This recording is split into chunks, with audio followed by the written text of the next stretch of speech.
நாடாளுமன்ற தேர்தலையொட்டி மூன்றாம் கட்ட வாக்குப்பதிவு நடைபெறும் 12 மாநிலங்களில் இன்று மாலையுடன் பிரச்சாரம் ஓய்கிறது. மக்களவைத் தேர்தல் 7 கட்டங்களாக நடத்தப்படும் நிலையில் மூன்றாம் கட்ட வாக்குப்பதிவு 12 மாநிலங்களில் உள்ள 94 தொகுதிகளுக்கு செவ்வாய்க்கிழமையன்று நடைபெறவுள்ளது. இந்த தொகுதிகளில் இன்று மாலையுடன் பிரச்சாரம் நிறைவு பெறவுள்ளதால் அரசியல் கட்சித் தலைவர்கள், வேட்பாளர்கள் இறுதிக்கட்ட பிரச்சாரத்தில் ஈடுபட்டிருக்கிறார்கள். கர்நாடகாவில் காங்கிரஸ் வேட்பாளர்களுக்கு பிரியங்கா காந்தி வாக்கு சேகரித்தார். பாஜகவின் சிவராஜ் சிங் சௌஹான் உட்பட பல்வேறு அரசியல் தலைவர்கள் பேரணியாக சென்று பிரச்சாரம் மேற்கொண்டனர்.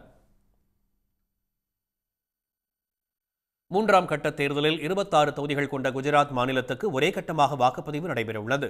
பாஜக கூட்டணி வேட்பாளர் பிரஜ்வல் மீதான பாலியல் புகாரால் பரபரப்பாக இருக்கும் கர்நாடக மாநிலத்தில் 14 தொகுதிகளுக்கும், மராட்டியத்தில் 11, உத்தரப்பிரதேசத்தில் 10, மத்திய பிரதேசத்தில் 8 தொகுதிகளுக்கும் வாக்குப்பதிவு நடத்தப்பட உள்ளது. பீகாரில் 5 தொகுதிகளுக்கும், மேற்கு வங்கம், அசாமில் தலா 4 தொகுதிகளுக்கும், ஜம்மு காஷ்மீர் தொகுதிக்கும் மூன்றாம் கட்ட வாக்குப்பதிவில் தேர்தல் நடைபெறவுள்ளது.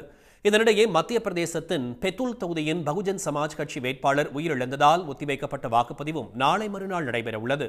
ஜோதிராதித்ய சிந்தியா, சிவராஜ் சிங் சௌஹான், திக்விஜய் சிங், சுப்ரியா சுலே, ஆதிர் ரஞ்சன் சௌத்ரி, டிம்பிள் யாதவ் ஆகியோர் இந்த தேர்தலில் நட்சத்திர வேட்பாளர்களாக களம் இறங்குகிறார்கள். உடனுக்குடன் செய்திகளை தெரிந்து கொள்ள சன் நியூஸ் பெல் ஐகானை கிளிக் பண்ணுங்க.